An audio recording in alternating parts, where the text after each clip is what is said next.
Hi Fudgies, and welcome to the Family Fudge. Today, by popular request, I'm going to share with you how I make my version of a rainbow bread, and I'm even going to show you a shortcut version, so stay tuned. But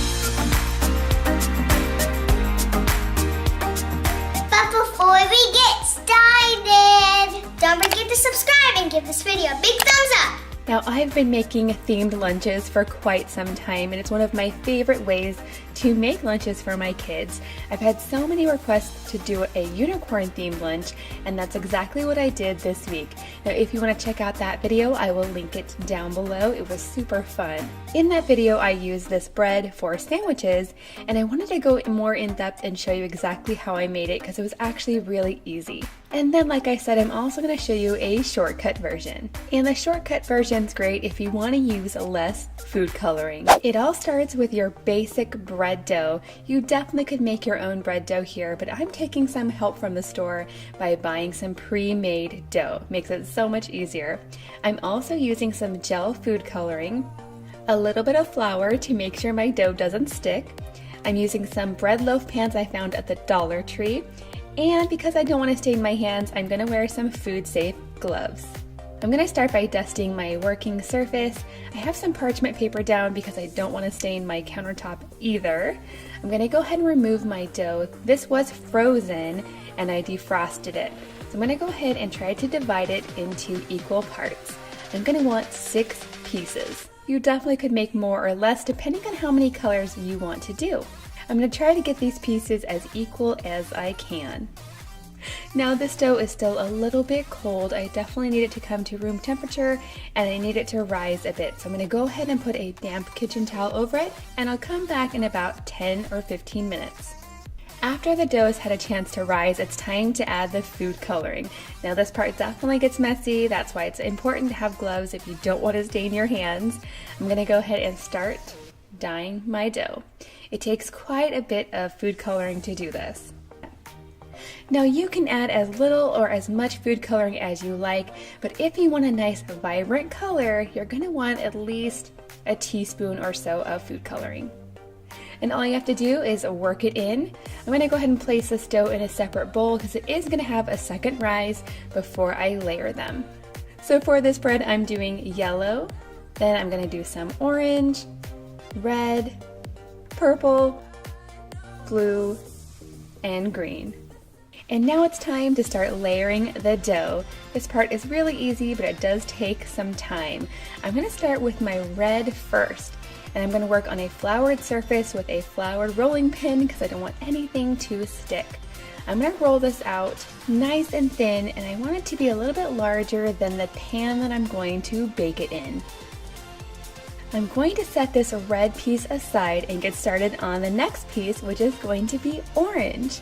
I'm going to flatten this out just the same way, but before I join the two together, I have a very important step. I'm going to take a basting brush and some water, and I'm going to coat the surface of the first dough, which is the red dough, before I layer the orange dough directly on top. And this is going to help the two doughs stick together. You know, I put all that flour on there so it wouldn't stick to the board, but I do want these layers to combine when I'm baking them. So I'm going to go ahead and add water, and it's going to act like glue. And now I just have to repeat this process with all of my different colors.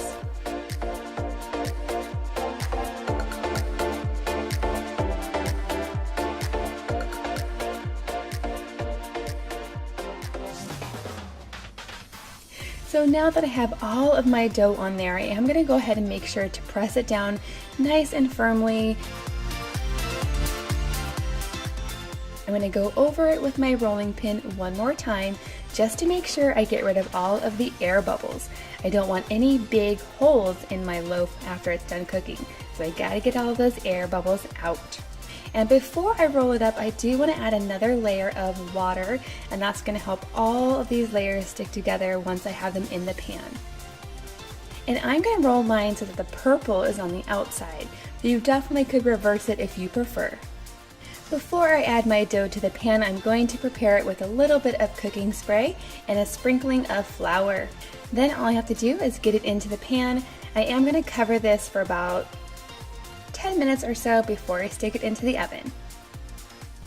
Now I'm going to very quickly show you a shortcut version. This is great if you don't have a lot of time and you don't want to use as much food coloring. Basically, I'm just going to take my entire piece of bread dough and roll it out all at once. And then I'm actually going to paint my food coloring on using my basting brush.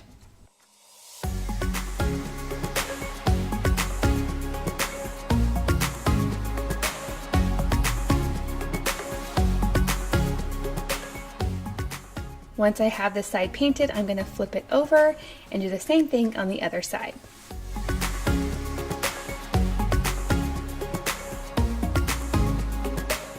Once both sides are painted with the food coloring, I'm going to roll it up and stick it in the pan, and then I'm going to go ahead and cover this as well and let it rise for another 10 minutes before I stick it into the oven. Next, I got these into my preheated oven at 350 degrees for about 25 minutes. I'm going to go ahead and let them cool a little bit before I turn them out of their pan, and then I'm going to wait to cut them until they're completely cooled. And now for the most exciting part, it's time to cut them open. This bread turned out so cute. I love the beautiful swirl in it. And then you can also see the second loaf that we made doesn't have as much color, but it still is really cute. But it was definitely a lot faster to make as well. And there you have it, 2 different but very easy ways to make rainbow bread. If you enjoyed this video, please give it a big thumbs up and don't forget to subscribe if you're not already. Thanks for watching and I will see you next time.